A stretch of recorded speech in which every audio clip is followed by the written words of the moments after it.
There is a gender war that's going on the internet. Men are getting frustrated with women. Women are getting frustrated with men. And it's turning very toxic. It's breaking down how we see the opposite sex. It's breaking down how we approach dating. And it's making people resentful and very bitter. A lot of guys nowadays have this very toxic view of women. And a lot of women nowadays have this very toxic view of men that simply gets reinforced by the internet and reinforced by a negative experience they may have with the opposite sex. If we look online right now, you're far more likely to see people using manipulative, toxic, you know, ways in order to approach dating. I'm talking about things like having a roster. I'm talking about the red pill, right? Encouraging guys that they need to sleep around, encouraging guys that they need to, you know, have sex with all these women to be considered a man. I'm talking about encouraging women to, use men for their money. I'm talking about rosters, using people, just toxicity, lack of vulnerability.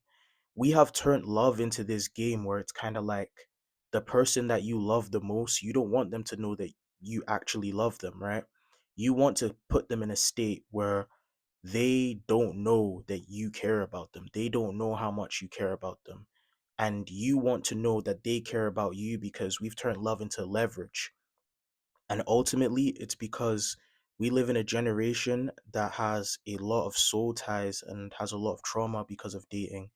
And as a result, we go to the internet and we go to other traumatized individuals because the internet makes it so that everyone has a voice. It doesn't matter whether your voice is valid or not, you simply have a voice. And if enough people follow you or you get enough of a platform, your voice is going to be seen the same level as everyone else's. There is no objective morality, there is no right person. It's simply what appeals to your emotions at that time. If you've been through a breakup and you go to the internet and you see a guy telling you that women are never going to be loyal, that all women are like this, and in order to protect yourself as a man, you need to either have sex with a bunch of women and always have a side piece or always have like another option, or you simply never allow yourself to get emotionally involved, that's going to appeal to you because you're coming from a place of hurt. And it's very easy to empathize with that.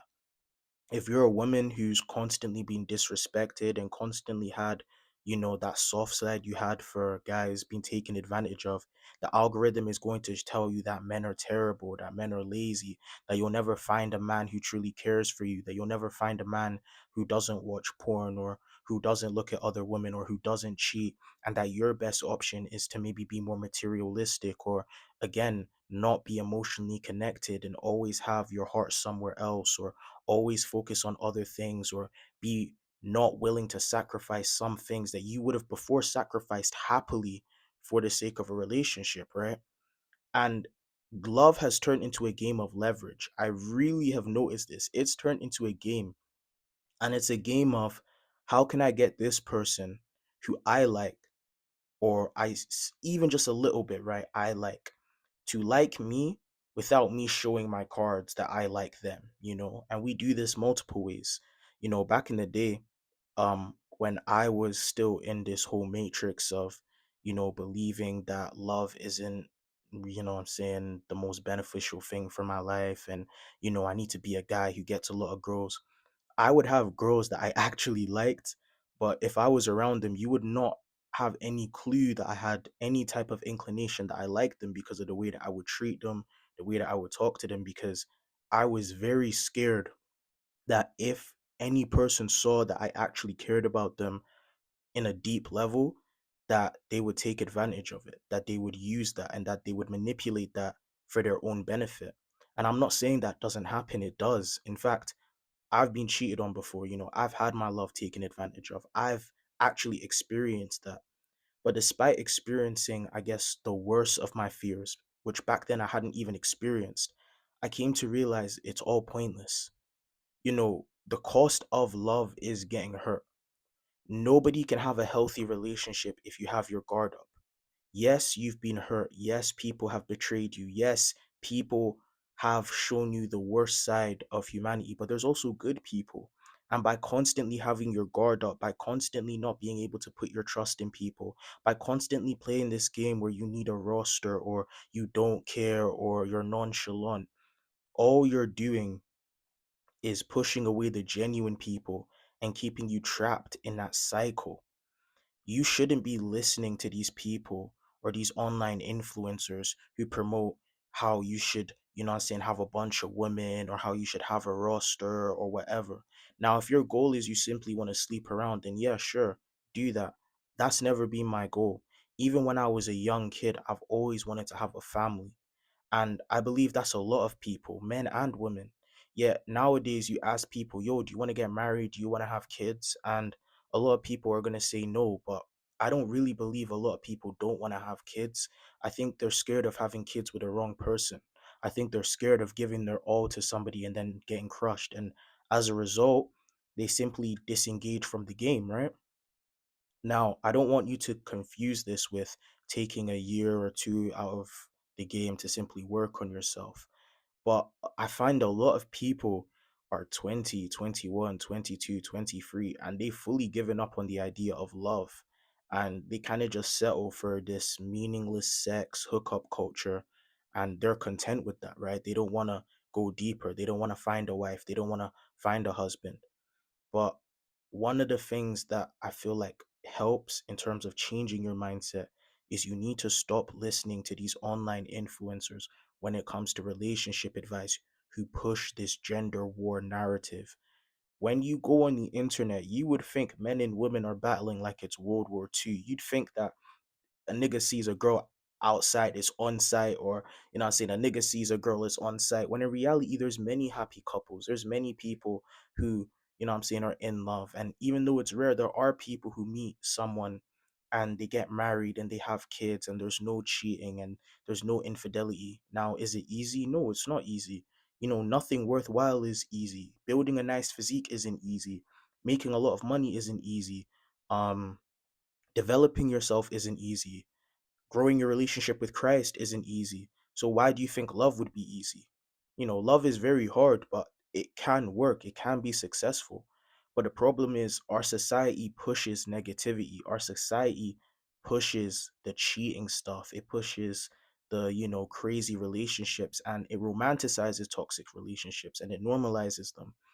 And if you're somebody who's not had that much experience, or you have had experiences, you've been burnt and you've seen the toxic side, it makes it in a way to whereas you either want to completely shut off that part of you that's very open, that's, wants to love somebody, that wants to treat somebody right, that wants to believe in the concept of love, or it causes you to just disengage completely and just to have no emotions attached to it. Because this is what we see. A lot of people giving advice on the internet have no qualifications to give their advice simply because they're not married. They are not married. They have not been in a long term successful marriage. Everything in my life when it came to relationships started to change when I started to listen to people who have been in long term, happy, successful marriages. And those are the people I ask for, yo, how can I see if this is a good girl that I could actually grow with?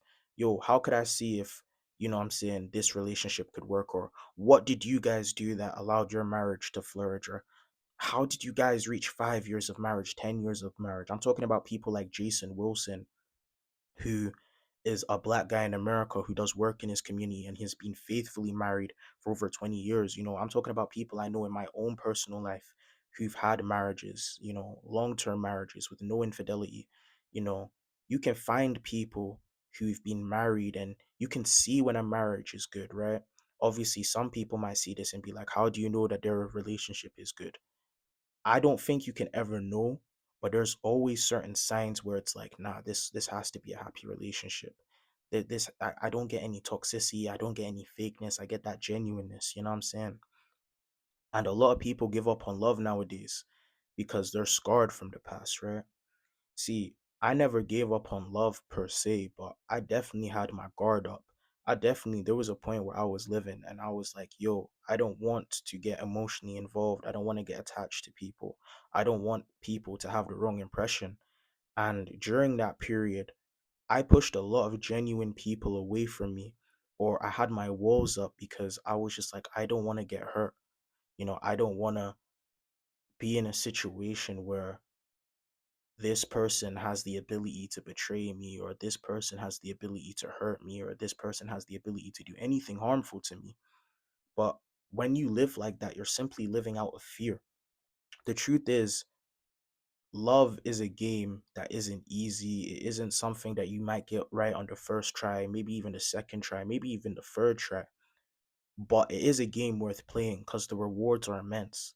When you see that old couple that's been together for 30 years, 40 years, when you see the way that the old man, he refers to his wife as his best friend, if you see the way that they grieve when, you see an older couple, they lose their partner, when you see the way that, they met when they were young, they then had kids, they then, their kids grew up, their kids then left the house, they then spent some time together, and then eventually they die, a lot of people, I don't think they understand the impact of does to death do us part.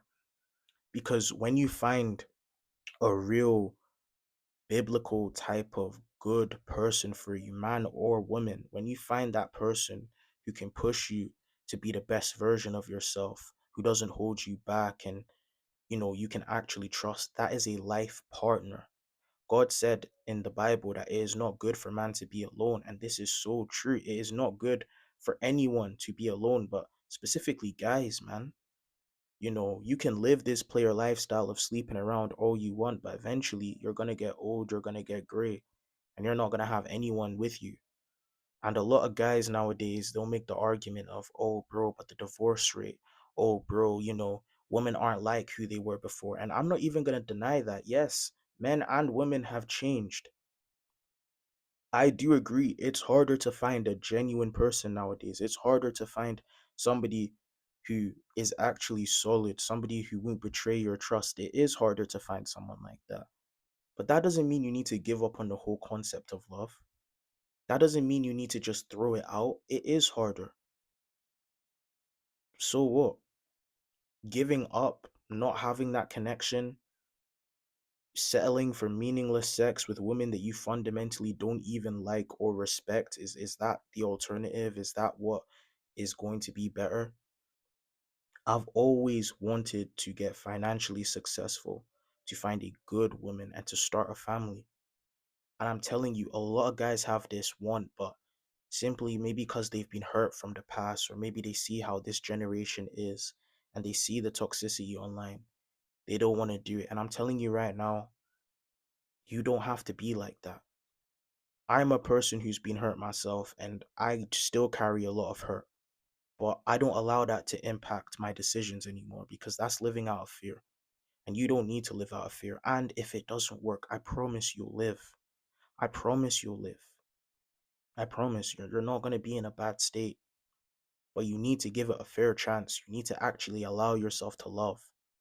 And I promise you, if you just open your heart, whether you're a guy watching this, whether you're a girl watching this, if you open your heart, if you seek God's wisdom, right? If you look for a Proverbs 31 woman, and if you're a woman, you look for Ephesians, I can't remember the specific verse right now, but it's a specific verse on how to find a good man according to the Bible, right? And you have your standards and you don't drop below your standards, and you work on yourself and you develop yourself and you become somebody you're proud of. I'm telling you, when you find that person, it'll be lit. And even if it doesn't work out, even if they break your heart, it's all a learning experience. It's all something that can build you up. But you don't need to abandon the whole idea of love. You don't need to go into your DTB. It's stupid.